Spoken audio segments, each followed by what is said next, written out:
What's the meaning of antilogarithm?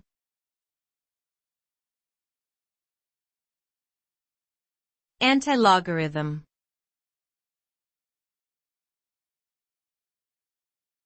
Antilogarithm.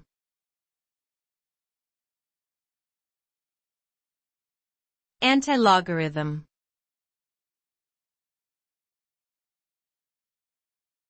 Antilogarithm.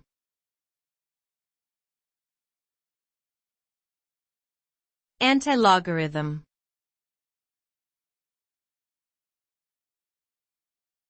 An antilogarithm is the inverse of a logarithm. It is the number that, when raised to a certain power, equals a given logarithmic value.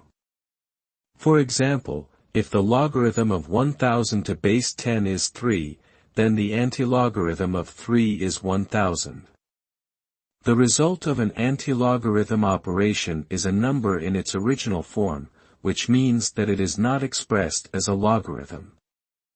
Antilogarithms are often used in scientific calculations, such as in chemistry and physics, to convert logarithmic values into their corresponding numerical values.